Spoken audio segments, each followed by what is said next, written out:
Accounting for receivables.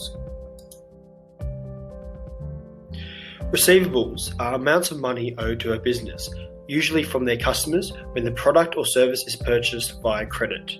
Accounts receivables are recorded as an asset on the balance sheet. So why is it important to keep records of accounts receivables? As this is revenue already earned by a business but not yet held, it should be presented on the financial statements in order to give a true and fair financial position of the entity. It is important for a business to have a strict and effective credit policy. There are two accounting methods to assess a business's ability to collect money that is owed to them. These are the receivables turnover ratio and the day-in receivables ratio. Receivables turnover ratio compares the credit sales during a period to its average net receivables. A higher ratio is desired as it indicates that the business converts its receivables into cash more times throughout the accounting period. For example, if a business had $300,000 of net sales and $25,000 of accounts receivables, they would have a ratio of 12.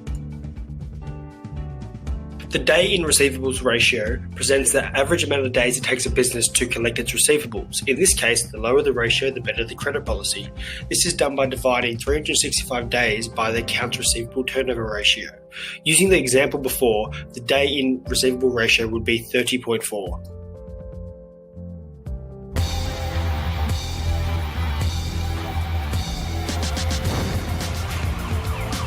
Our accounting process is in place for when customers don't pay money that they owe. These are vital to project accurate and consistent financial records. The receivables that are not paid are termed uncollectibles, or bad debts. If a business decides that a receivable is uncollectible, they can directly write it off. This can only be done with very small amounts of money. However, this method is usually prohibited as it violates a matching principle. Method is a contra revenue account with a credit balance. Here, a set amount of money is dedicated per financial period to write off uncollectible receivables within that period.